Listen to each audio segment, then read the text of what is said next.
Hello,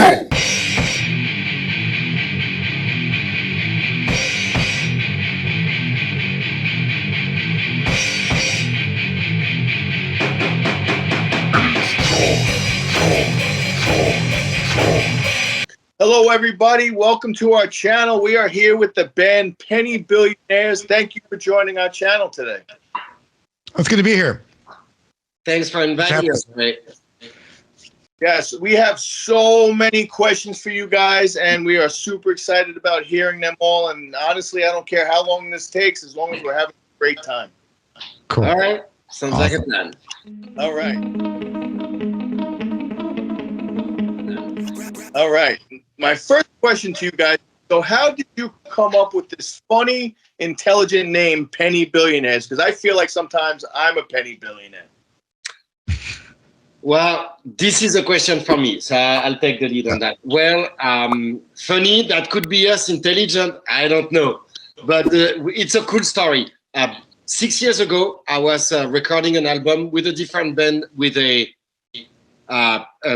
producer who passed 4 years ago, unfortunately, in a motorcycle accident. And as we were, his name is Kato Kandwala.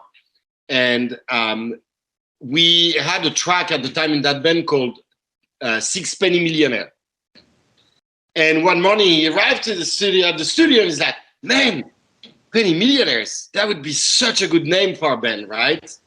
And yeah, we were like, oh shit, it is a good name, you know? And we're all Penny Billionaires. And so when Evan and I started working on the band, we wanted to, even though Evan didn't know Kato, he had heard of him so much, and his death was so tragic, you know. I told him, I said, hey, would you mind if we called the band Penny Billionaire instead of Millionaire, because the song of the other band was Millionaire? And Evan was very kind with it. He was like, no. So Kato gave us that name, and he was a very, very smart guy.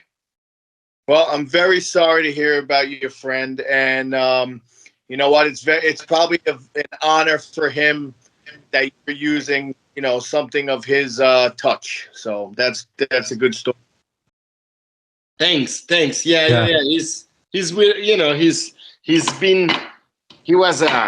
was a father for a lot of people, brother for a lot of people in this business. That's one of the most loved guy I ever met in that business, and I'm so glad that he's in a way with us, even though he's not. So thank you for the kind words. That's very sweet. Thanks, Frank. Thank you. It's very sweet, yes. So can I ask both of you? I guess take one. We'll do one at a time since Skype cuts us out. So when did you all start playing, and why did you choose the instruments that you play? Well, I'll take it first. So I started playing guitar when I was 10 years old. And it was actually because you know, just to age myself or how young I am, it was the video game Guitar Hero came out when I was about 9 years old, and I was obsessed over that game. And I played that thing for about 6 months. I got really good. That's all I would do is just play Guitar Hero. And I wanted to get a real guitar. So, you know, I didn't settle with an acoustic. I got like an electric. I wanted it for my birthday, and took some lessons for a couple years. And ever since then, I never looked back. Guitar was always my favorite instrument. And, you know, I mean, I ended up branching out and started doing like piano and some of the stuff like that. But guitar has always been like my instrument for sure. Now, did you find it to be just like Guitar Hero, or was it a little? Not at all. Maybe a little. I mean, you have 5 buttons. I do got to say, my hand strength was really good, though. I was able to get pretty fast at it quick. I wasn't precise, but I was really fast pretty quickly. And I think it helped me, actually, like, because you have to develop muscles in your hand to be able to, you know, to be able to play guitar. So that helped a lot. However, it didn't help with you got to build the calluses and the fingertips and all that as well. So it was definitely a lot more intimidating than just 5 buttons and a flipper paddle. Yeah. You know. And you? And me, my dad was a musician, and so I grew up around music instrument, musicians, and I just was fascinated by my dad's drum kit, who was black and white, one tom white, one tom black. I still remember that kit, and you know, I was attracted by it, and my dad was a percussionist, shall I also mention, and so I just you know, naturally started. I picked up some sticks because we had also drums at home. Picked up some sticks, and like Evan, never looked back. I was quite young too. I would say I have pictures, and the legend says that I wasn't touching the pedal when I started, but I think I really started. I was probably like 3 or 4 years old. Like I had to take steps to and ladder and to get on the stool and sit and try not to fall because I wasn't that. Yeah, that's why I started. Sure. But so wait, I have a question for Ray. Evan, the Guitar Hero you mentioned, is it the Guitar Hero like who had radio song on it? Yeah, dude, that was the one that had Super Bus. It was the first Guitar Hero, and it was one of the bonus songs. I remember playing it when I was a kid. Dude, so Ray, we have to tell you, my band before Evan and I met, I'm a little older than him. And so he started playing on the Guitar Hero that my band had the song on at the time. Yeah, really? Like probably, God, like 8 years before we met, like 8-9 years before we met. Yeah, what year was it? 2008? 2007, 8, something like that must be. Yeah, something like that. Because I was like 9-10 years old when I was playing that. Yeah, so no, 2005 because you're 96. Yeah. Yeah, and the game was released 2005 or 2006, and that made total sense. Yeah, that's it. That's right. Yeah. That's crazy. Okay. See, I even learned shit with you, right? So thank you. That's against me. Push it back, I won't react defensively. Hey, so you obviously. So when did you guys meet and decide to put a band together? Well, we met at a show here in Phoenix, actually. Is that this place called? It's closed down now, but it used to be really well known to the local clientele. Called the Rogue Bar. It was just this chill, kind of cool dive where all these original artists and these local bands would come in and play. And Greg was playing drums for an artist that I knew at the time, and she invited me to open for her with my band. I was at this time I was sort of doing like some pop rock songwriter stuff as a 3-piece band. And I met Greg at that show, and he really liked my performance. And he said, "You got a lot of potential. I'd love to keep in touch with you." And we exchanged information on Facebook pretty much. And then we didn't talk for like a year and a half. Yeah, we didn't. But I remember you, even at that time, you were saying like, "Hey, if you ever need a drummer or anything, let me know," And I was like, "Oh yeah, sure, whatever." Like, he's a really cool guy. But it wasn't until I made a Facebook post about years later, because at the time I was freelancing a lot of musicians. I had a lot of really great guys working with me, but and some were more dedicated than others. But I really wanted to find somebody who's willing to go the long haul with me, and that's hard to find sometimes in this business. Yep. So I made a post. I'm like, I'm looking for a drummer who wants to like go with me on some stuff. And then Greg commented in a very arrogant comment, which is, I think, is hilarious. He's like, "I'm the best in town. Don't worry, I got you. Like, you need me." And he was pretty much like, he was pitching himself pretty much on. I was just telling you, I was like, dude, you're looking for a drummer. There's only one good drummer in town. So it's up to you. If you want to play with him, just reach out to me. If you want to play with if you want to play with, and I was very arrogant because I loved Evan. I was really convinced when I saw him. I was like, wow, this kid, give him like 2 to 3 years, 4 or 5 years, and he should go places because he has an incredible talent. And so when the post came, and this is also who I am. I always joke around, and then you gotta.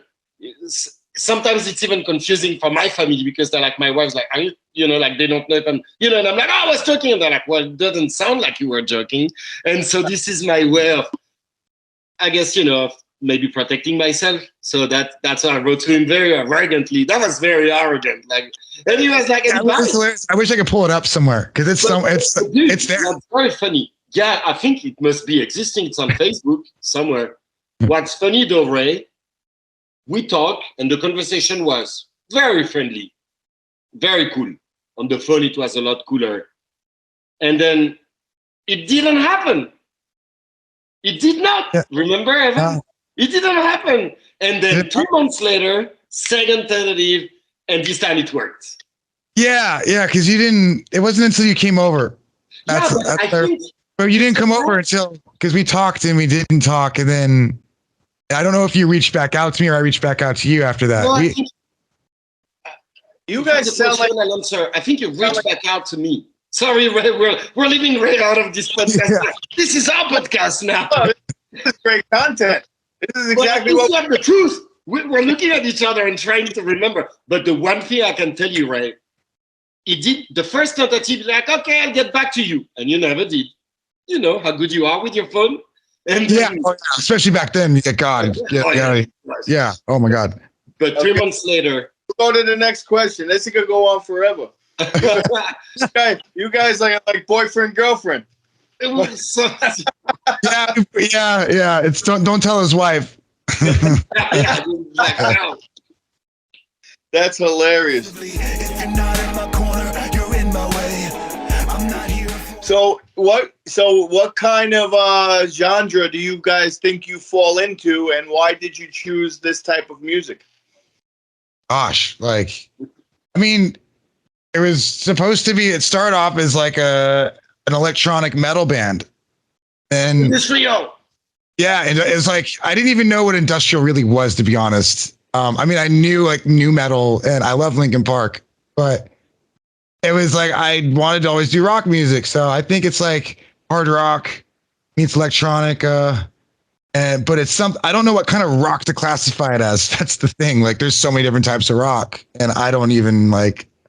I mean, there's definitely industrial undertones with some of the songs, but then the other songs are very like radio hard rock.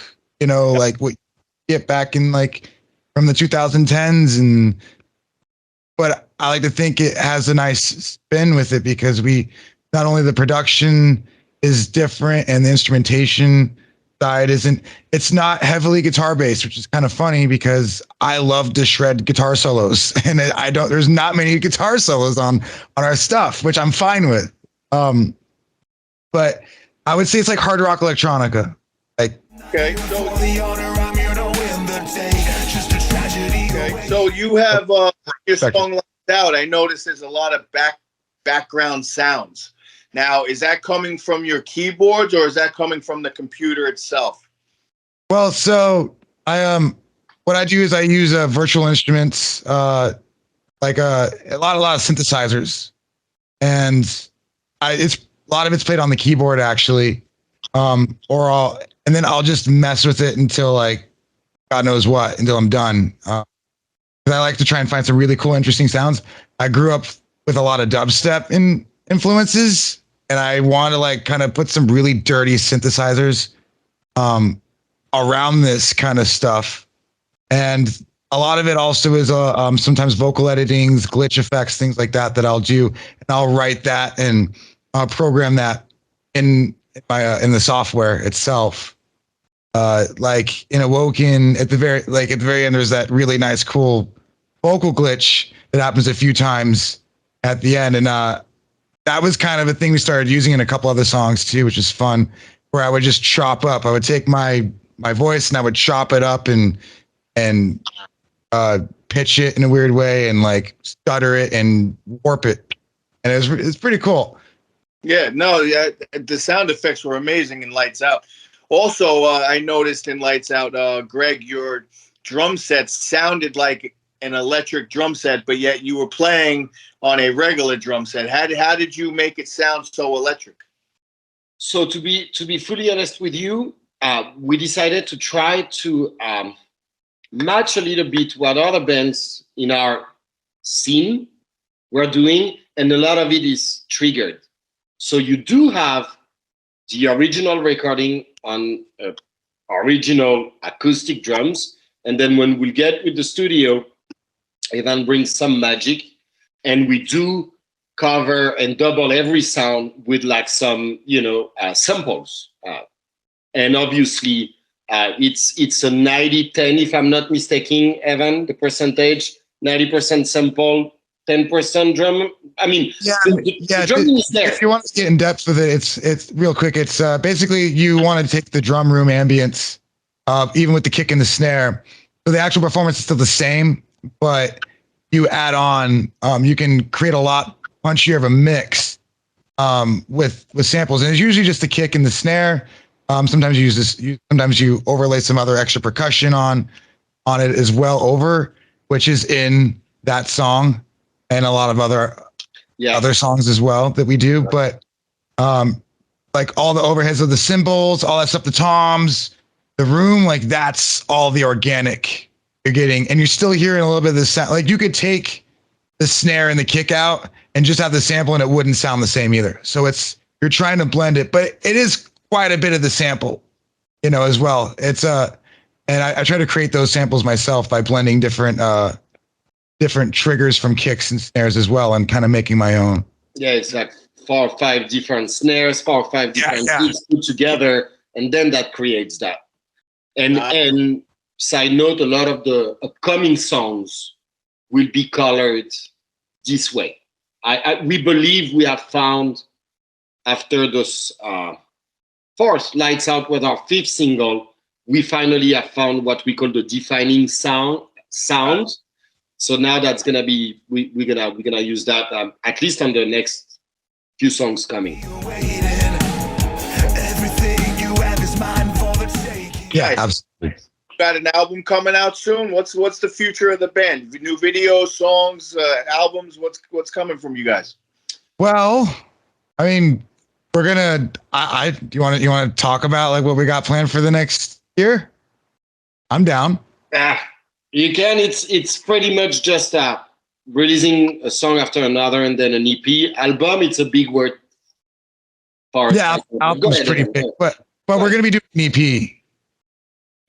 In sometime next year, at the beginning of next year. We already actually have the song that's going to be showcasing that. But in the meantime, we're also working on 2 other songs currently. One we're going to be announcing probably about in the next week or so. And then we're just finishing up the final processing on that, the mixing and mastering. I'm doing that right now. And then we're going to be doing. We just got done tracking and finalizing all the tracking for the next single after that. And then at that point, I believe we're going to try and push an EP. Things change. So, but there's definitely a really big song that's that we're banking on, I guess, to do for the EP. And but the nice thing that we're going to be doing with this next song is that we're going to be announcing here in the next week. I don't want to drop the name yet, but it's coming soon. We're going to be doing I have a good friend, McKay Garner. He's going to be doing a Dolby Atmos mix with it as well, since that's kind of the new thing right now, is people are starting to do Dolby Atmos mix. Sound way to listen to music. It's like a 360 way to listen to music. So I'm really curious to see how that's going to be. Going to be our first time getting that mix done for one of our songs, which would be that sounds different for sure. I've never heard a 360 sound for sure. Definitely not. Yeah.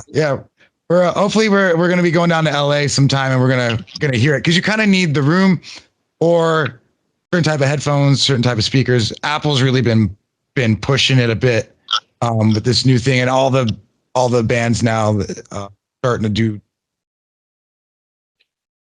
And if I may, Evan, we lost you for a second. Can you speak? Oh, we did. Oh, yeah, no, good, very good. And if I may, Ray, to answer the question about the album, with us, in our game plan and strategy, we really want to increase the amount of releases we're doing yearly. Ideally, we almost want to drop a track every 3 to 4 weeks at the very most and keep building over it. Because as of now, we're still a young band. We release an album. What are the odds, that people really, and excuse my French, give a shit about it, As opposed to keep building by releasing good songs. An EP is good, then another EP, then possibly another EP, maybe 3 EP a year, you know what I mean? Up until we have, now we are like what, 6,500 followers on Instagram, close to 5,000 on Twitter. Those are decent numbers, but we're still, pretty green. So this is the plan that we have in place with Evan, releasing a single, hopefully every month now. Every 3 weeks. The more content, the better. 100%. We're in a time where we're on social media. You might as well jump on the bandwagon, but you got to have quality. You could pump out all you want, but if there's no quality, so sometimes you got to balance it out. That's very hard. Because I know 100 people that put things out, and it's like, wow, that could have been a lot better. If you would have took a little more time. So how do you balance that out? Well, 2 things. The first, if I may, you get ahead of the game. You don't wait the last minute to write your songs. You have, for example, right now, we have 1, 2, probably, we have like already 3 songs ready, like almost, one is mixed. One is almost being mixed. The other one is being cut. The other one is done. Actually, the one for February that we think of releasing the EP around is already mixed, mastered, and ready to go. You know what I mean? So I think the most important thing is to always, always keep writing and to never really stop. Because if you have to choose, and that's what you do when you release an album, right? Some artists will just write 12 songs and that's it. But a lot of artists and successful artists, they write 40 songs to keep 12. So you got to keep that process going. And this is something that's very important to, be ahead of the game, have 3 or 4 months, like advance, like that. If, you don't write something good right now, you still have a little bit of time. So I think this is one of the most important components. And sometimes you're going to put a song that's may not be as good as the other, but you're right. Quality over quantity. The main formula is being proactive. Before, so you have everything in line ready to go in case you have to take, like, say, an extra week to make sure you don't sacrifice quality, and you're not at the same time sacrificing too much time because you want to stay in a momentum, because that's important nowadays as well, is to be in a momentum. And something very important, and we saw it right now.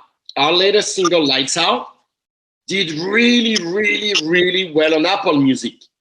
Really well. Like, you look at our graph, we went from this to all of a sudden, like 2,000 listeners a day, like something crazy. Now it's slowing down. It's normal because we're not talking about attention span right now.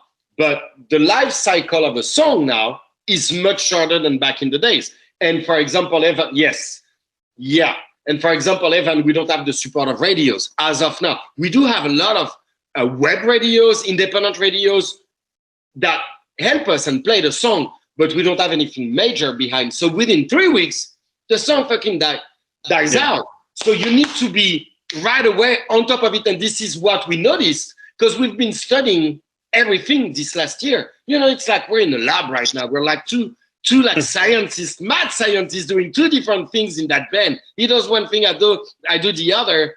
And we're like trying to figure out not only who we are talking to, how to get to those people, but how long, all the cycles last, how long a cycle for a song lasts, et cetera, et cetera, et cetera. Well, I get it 100% because even with our channel, we just hit 12,000 subs, or like 11.2 or something like that. We're very close to 12. Cool. But we notice, like, we follow the graphs also. It's like, if you don't put it out at 9 a.m., you miss these people, and then you get a burst from 9 to 12 p.m., and then all of a sudden at 12 everyone stops watching. And trust me, we're studying too. It's very, very difficult. We try to understand. And I asked Jonathan, I'm like, how come one video gets 12,000 freaking views and then the next video gets 54 views? Why? It's the biggest question ever. Absolutely. You don't land in that algorithm at the right time and get on that wave, you miss it. Yeah. And this is something where I'm almost like I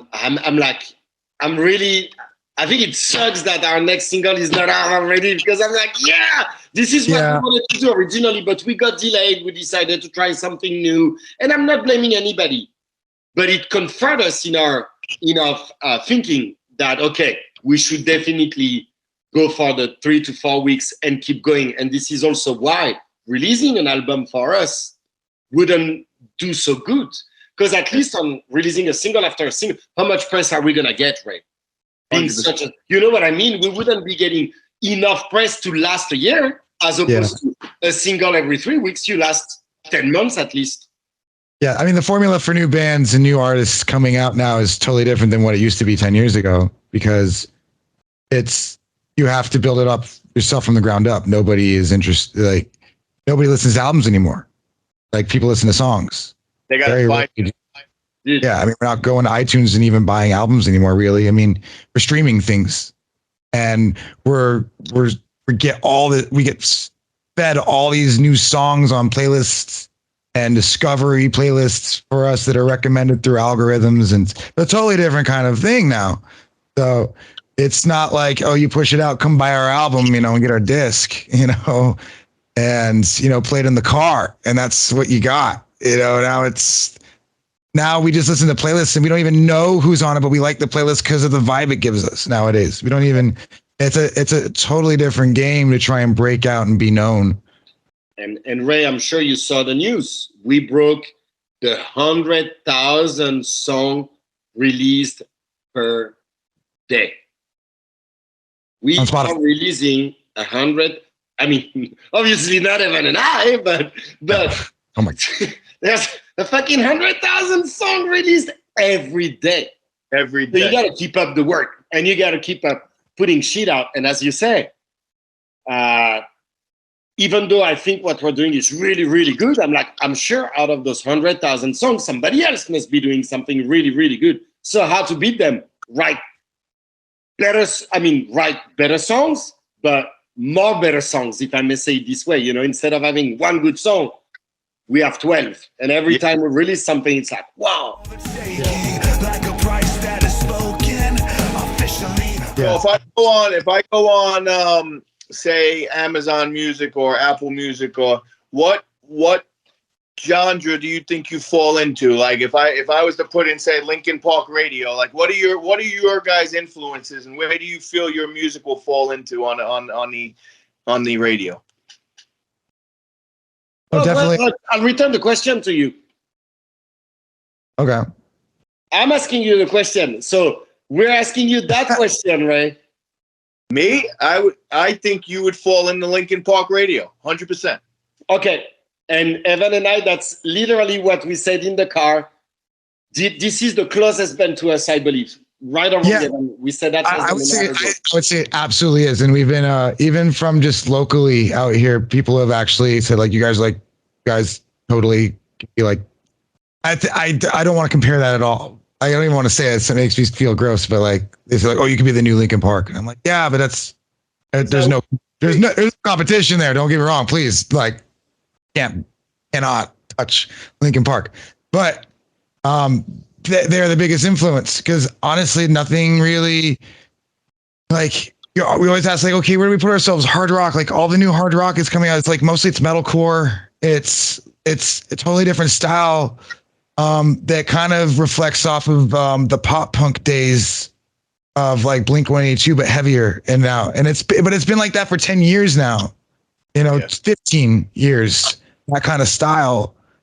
And I think the artists are great. I love that type of music. I really do.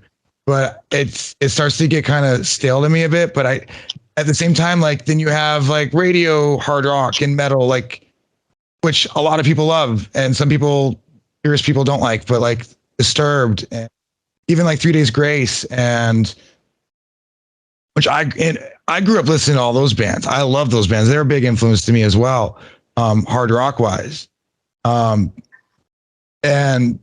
now, I mean, you could definitely put it in that category, and they would definitely be like, you're saying like Disturbed, like that'd be like the most awesome band for us to open with. Of course, they're huge. I think it would appeal to their fans, the stuff we do.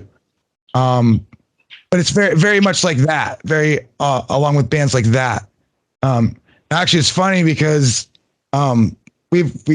Greg talks to a lot of people on Twitter, and he actually reached out to David Draymond, and he listened to one of our songs, I believe, at least one of our songs, and he liked it. And he responded. That was really nice of him. It was really nice of him. That's always a good thing, right? Yeah, it's a good thing. Some guy that's that big, at least says and acknowledges, like, yeah, that's good stuff. Like, cool. I mean, literally, I dig it. Yeah, I dig it. Yeah. that's what Draymond said. I've always said that it takes one video to make or break you. Now, you get a guy like that's going to take that video, and all he has to do is share it. And it's that simple. You get a guy to share your song to his 1 million followers, and before you know it, you just blew up. It's that simple. That's you got to keep pushing and hope the right people. It's not about what you do or what I do. It's about word of mouth and that freaking share button. And it's like that. Try to tell everyone, please share, please share, please share. Because collaboration is so important. Another share will lead to another share, and you never know what hands it's going to fall into. You never know. Mm-hmm. Absolutely. Absolutely. That's why. I'm sorry. No. Go ahead, Evan. No problem. I was just mentioning like why collaborations are so important, especially nowadays. And you don't even have to meet these people in person anymore because we have the internet. It's like you literally just reach out, share your support with the band, and they don't even have to be like really, really famous guys. I mean, I'm sure everyone tries to reach out to the big famous guys, but like even the one local band out of like Ohio with 20,000 followers, like it starts somewhere because everybody shares everyone's stuff. And I think that's how you snowball and create momentum, because music's a community, and you have to help each other out, and you have to show support for not only, I don't like thinking other bands in our genre as competition, as some people might, because we're all doing the same thing, and we're all trying to just, share each other and build the biggest scene we can and reach as many people as possible. That's how it is. Some will think like that. Some bands will think like that, and some bands will think it's competition, which is fair game. It's fair game to me. But then, Ray, you summarized everything really well. The share button is one of the biggest components to a viral type of, which I don't like that word at all, if you ask me, but this is what it is. And then, like in Vegas, you fucking hit the jackpot when it gets to one of those big guys or girls, and they're like, shit, I love that band. Man, I love that song. I'm going to share it. And then and often you don't ask them for shit. They share it because they want to share it. A lot of good, throughout the years, the biggest the artist, the coolest generally they are. Once you pass the entourage, the entourage are generally the worst people on the planet. Yeah. And then the artists often are just cool people, just very down to earth, And once you manage to get to them and they're like, oh man, I love that song. They're just like you and I. Oh man, it's a good song. Let's share it. That's it. I tell my son, it's like, it doesn't matter if you have 56 subscribers or you got freaking 1 million subscribers. Those 56 subscribers are 56 more people that might share it with 56 more people. It doesn't matter. One more fan is as good as 10. Listen, we all want to get 1 million fans in a day. It's not going to happen. Not. You know, it's very, very, very rare. And like you said, it's like hitting a lottery jackpot. You know, it's like there's only so many people that get that lucky. But, you know, we're nobodies. I know I am. That's why we named ourselves that. So for us to have 12,000 subs at this time is amazing. Insane. Because we started this 3 years ago thinking, you know what, this is just going to be father and son time. And before you know, we are, and we're like, holy shit, we're a channel and we're talking to bands. This is fantastic. Dude, that's amazing. Yeah, congratulations. Yeah, that's amazing. It's inspiring for us too. You know, to see it takes a little bit of time, resilience. Sometimes you're like, fuck it, we'll never. And then, you know, boom. And then you get a sign from somewhere where you're like, shit, yeah, there's a reason why we're doing that. You know what I mean? You're absolutely right. You know, it's actually a really cool story. You and your son, you know, starting a podcast like that. It's awesome. Just because I was working so much and he loved YouTube, and I'm like, I got to give him time. And before you know it, I was like, all right, here's 15 minutes, you know, and that 15 minutes is now we're looking at 50 hours a week just editing and blah, blah, blah. So we turned 15 minutes into an hour. It's awesome. Amazing. But just to say something, the Nobodies and Penny Billionaires, that works really well together. It's a match in heaven. You know, it's like, okay. I'm telling you, that's what I'm saying. I feel like Penny Billionaires because, you know, we do all this content, and then I look at my YouTube monetization. I'm like, yes, we made $100 this month. Yes. Well, we made a penny, so, you know. We're rich. So anyway, I want to end this on what would you tell people trying to get into the business? What advice would you give them? Go get a job. Go get a degree. Go get a degree. Go get a degree. Don't fuck that up. I would tell them, do music as much as you want. Give it all.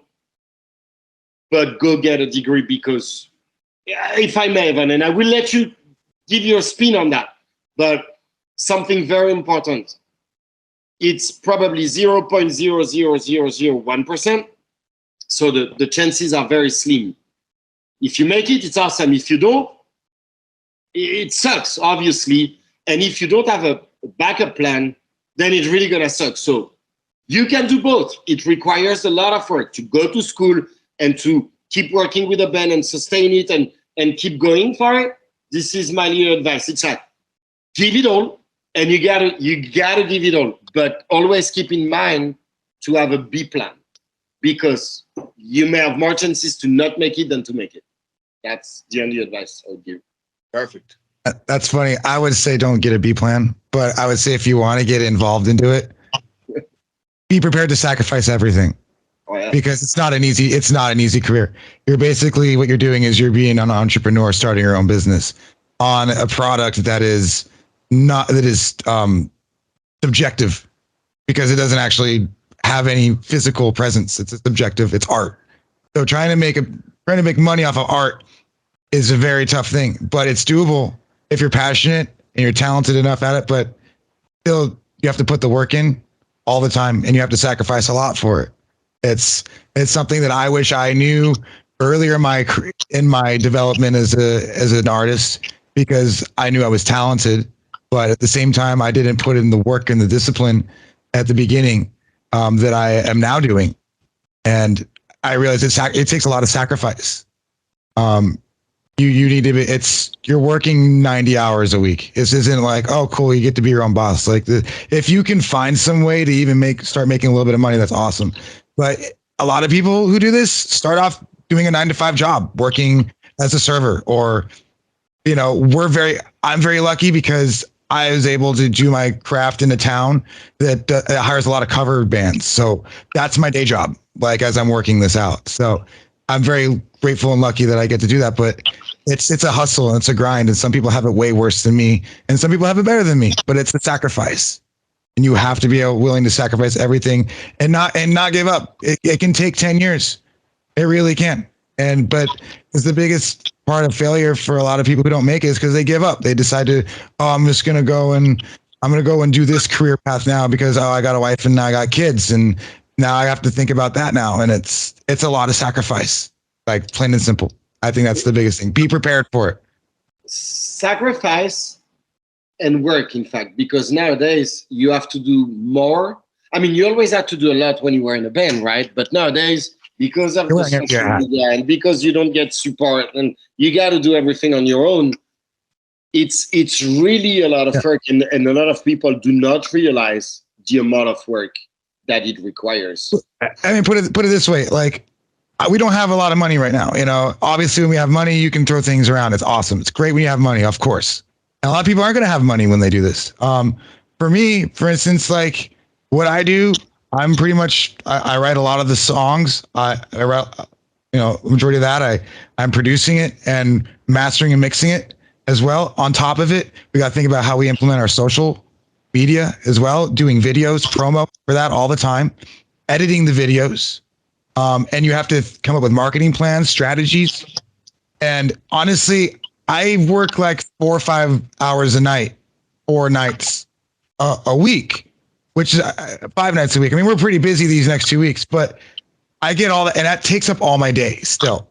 And it's a lot of work. You know, like really, it's an 8-hour job on top of whatever other job you have to do, because it's not going to make you money for a long time. Yes.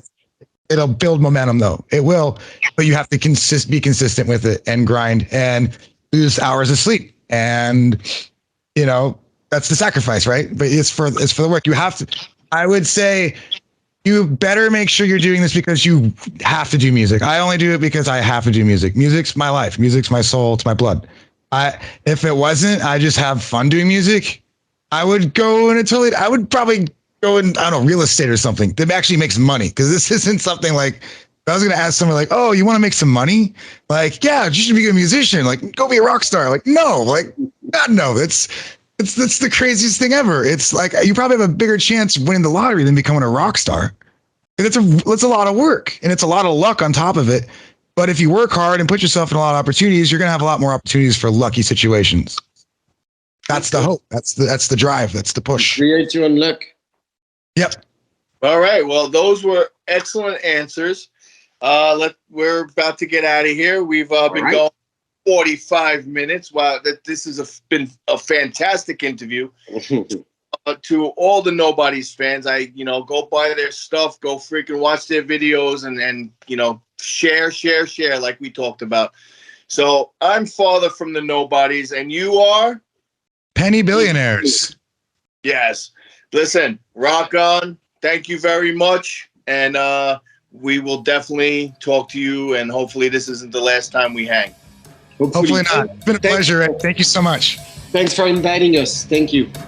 All right. Have a good night. Thank you, sir. See you.